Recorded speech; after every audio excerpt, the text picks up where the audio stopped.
आज मी तुमच्यासोबत मस्त टेस्टी आणि चटपटीत खमंग अशी शेपूच्या भाजीची रेसिपी शेअर करणार आहे। याआधी अशी भाजी तुम्ही कधीच खाल्ली नसेल। नमस्कार मंडळी, मी वर्षा येवले माझ्या चॅनलवर तुमचं खूप मनापासून स्वागत करते। चला तर मग मंडळी, उशीर न करता आजच्या रेसिपीला सुरू करूयात। इथं अर्धी वाटी हरभरा डाळ 1 घंटा मी छान गरम पाण्यात भिजून घेतलेले आहे। अर्धी वाटी शेंगदाणे देखील 1 तासभर सोमक पाण्यात भिजून घेतलेले आहेत। 8-10 हिरव्या मिरच्या आणि लाल झालेल्या मिरच्या मिक्स कट करून घेतलेल्या आहेत।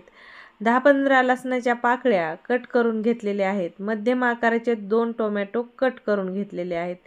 सोबतच मी एक जुडी शेपूची भाजी छान निसून स्वच्छ धुवून बारीकसर कट करून घेतलेली आहे। आता आपल्याला भाजी बनवायला घ्यायची आहे, तर त्याच्यासाठी लागणार आहे कुकर। कुकरमध्ये आपण ही शेपूची भाजी घालून घेऊयात। सोबतच जे शेंगदाणे, लसूण वगैरे एका ताटामध्ये काढून ठेवलेलं होतं, त्या सर्व जिन्नस इथं एक सोबत कुकरमध्ये घालून घेऊयात। आता ह्या सर्व गोष्टी कुकरमध्ये टाकल्यानंतर आता याच्यामध्ये आपण चवीनुसार मीठ घालून घेऊयात। तसंच जे आपण कुकिंग ऑइल खातो ना, म्हणजे भाजीला तेल वापरतो, ते तेल 1 चमचाभर घालून घ्यायचं आणि 1 ग्लास पाणी घालून कुकरचं झाकण लावून घ्यायचं। लो टू मिडियम गॅसवर याच्यात 3 शिट्ट्या काढून घ्यायच्या।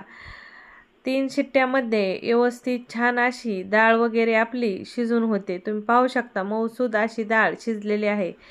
आता मॅशर घ्यायचं आणि मॅशरने डाळ भाजी एकजीव करून घ्यायची। आता इतपतच तुम्हाला मिक्स करायचं आहे की ज्यात डाळ पूर्ण मॅशही नाही झाली पाहिजे आणि पूर्ण आपली साबूत ही राहिली नाही पाहिजे। मध्यम अशी आपल्याला इथं भाजी आणि डाळ मॅश करून घ्यायची आहे, म्हणजे जी भाजी खातो ना त्यावेळेस खाताना ती डाळ दाताखाली आली ना खूप भारी लागते।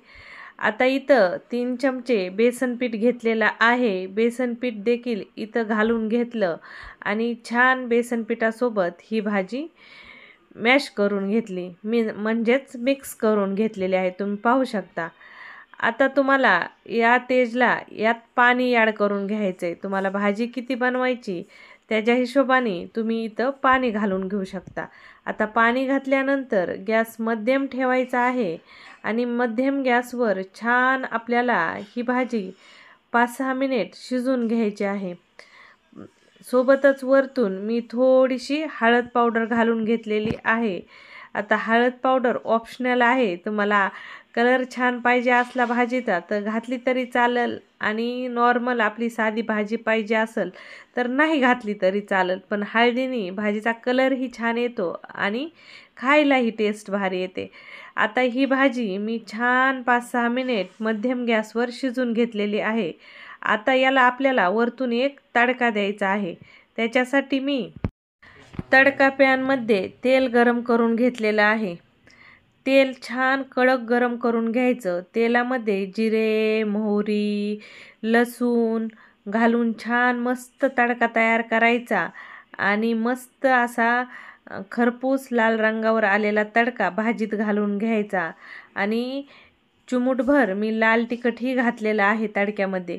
आणि लाल तिखट घालताना ही गोष्ट लक्षात ठेवायची की आपण अगोदर हिरव्या मिरच्या देखील भाजीमध्ये वापरलेल्या आहेत। आता तडका घातल्यानंतर भाजी छान मिक्स करून घ्यायची आणि परत गॅस एकदम लो टू मिडियम ठेवायचा आणि लो टू मिडियम गॅसवर परत 2-3 मिनिट भाजी शिजून घ्यायची, म्हणजे जो आपण तडका भाजीच्या वरतून घातलेला आहे तो भाजीमध्ये सर्व जागा पोचतो, म्हणजे भाजीमध्ये त्या तडक्याची टेस्ट उतरते आणि भाजी खायला खूप जास्त खमंग लागते। आता तुम्ही शेपूची भाजी खूप वेळेस वेगळ्या पद्धतीने खाल्लेली असेल। नॉर्मली आपण डाळ भिजून सुक्की भाजी करतो किंवा साधी शेंगदाण्याचा कूट घालून सुक्की भाजी करतो। शक्यतो या पद्धतीने रश्श्यामध्ये शेपूची भाजी करणं आपण टाळतोच, कारण शेपूची भाजी टिफिन वगैरेला बनवत असतो तर सुक्कीच बनवतो।